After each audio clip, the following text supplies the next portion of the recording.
Hi there, it's Ruth from aRTful Stamping here, and today I'm going to do a little video just purely about stamping and how to get the most out of stamp sets.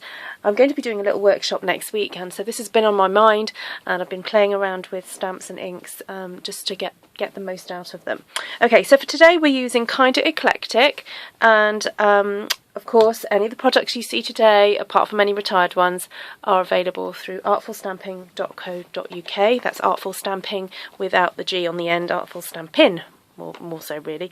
Okay, so today we're going to be using Cajun Craze, Soft Sky and Smoky Slate. Now, I don't know about you, but I absolutely love the Stampin' Up! Colours, and I know for a fact that if I was to just choose 3 colours out of any colours out of the Stampin' Up! Range, they would look beautiful together. And my lovely downline Lindsay also says that if you were to choose 3 colours and make sure one is a neutral, then you're always tipped for success. So do remember that when you're choosing your colours, that if you always choose 1 neutral and 2 other colours, your card is going to look really gorgeous. Okay, so Kinda Eclectic. Now, I'm cheating a little bit because I have stamped these earlier, but you'll get the idea because what I'm going to show you afterwards is what we're going to do with these. Okay, it's all going to come clear. So here I have some square pieces of Whisper White cardstock, and I do find it is the best for stamping on to get a really clear impression and a really lovely saturated colour. And what I've done is, only using the stamps from this stamp set, I have decorated each piece of paper with just these colours and the stamps there. So on this one you can see that I've used the leaf, the dots, and half of the kind of sunshine spray on the edges there. Okay, so that's that one. Then this one I've used the grey leaves, the leaves with the Smoky Slate and Cajun Craze butterflies.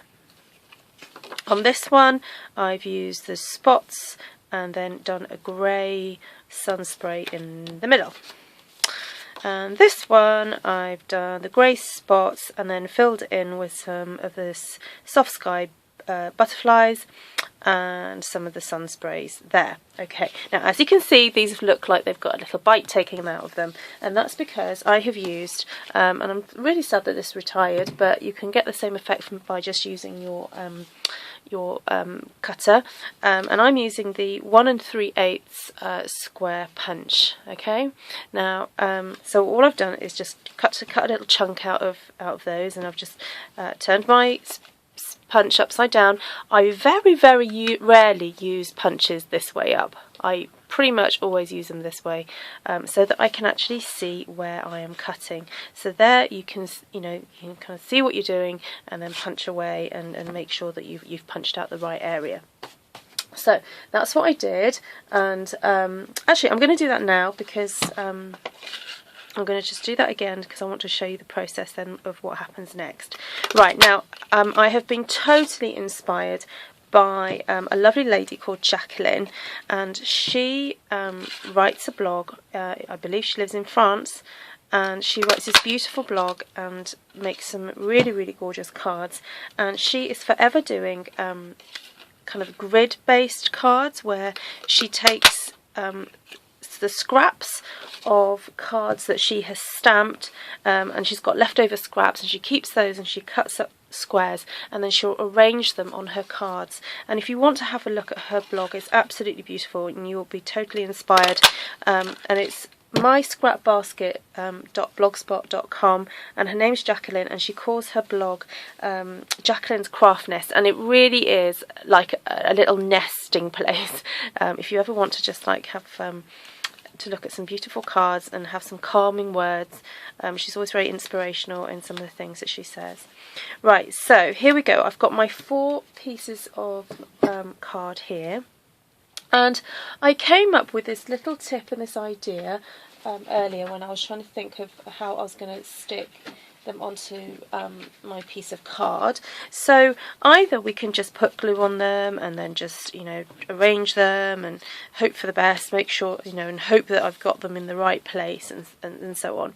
And then this idea struck me: what if I put glue on the side, on the backs, and actually use my grid paper to line them up first, and then place my card over the top, and hey presto, it worked. So I'll give you the measurements of what you need, how you need to cut your card. So the little squares are 1 3/8 of an inch, and I believe that is 3.5 centimeters. Okay, so the squares are 3.5 centimeters. We're using the centimeter side of the grid paper. And then you cut yourself a larger square of 8.5 centimeters, okay, as you can see.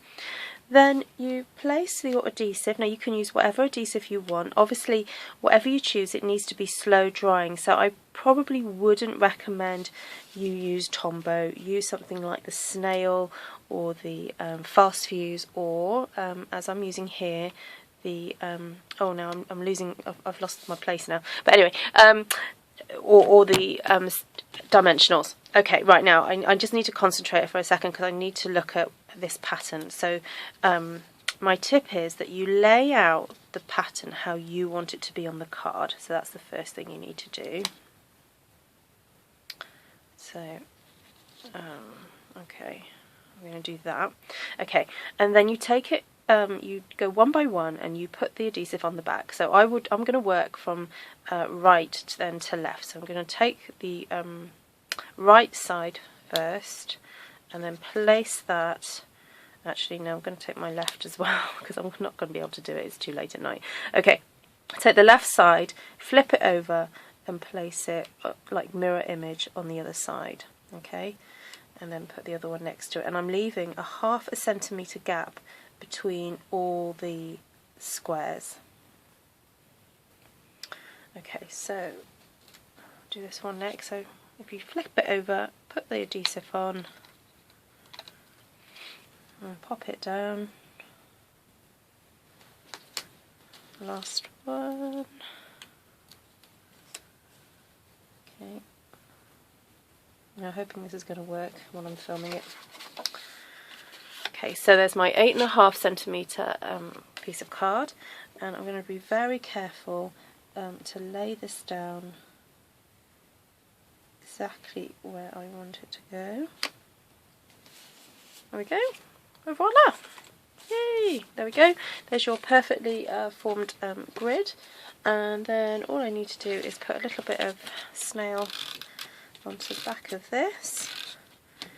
Just mount it onto, this card is cut at 9 centimeters by 9 centimeters, and you can get 3 of these out of an A4 sheet of paper, which I think is an absolute bargain. So there we go. There's a very quick grid card inspired by the lovely Jacqueline over at myscrapbasket.blogspot.com. And as I said, any of the products, apart from, I'm really sorry, the square punch has retired, but everything else you see is available through aRTfulstamping.co.uk. Anyway, hopefully I'll be back again next week with another video, and I hope you've enjoyed this one. If you do make a little grid card, please do put a link either on YouTube or my blog, or say hi to me on Facebook. That'd be really great. Okay, take care for now. Bye.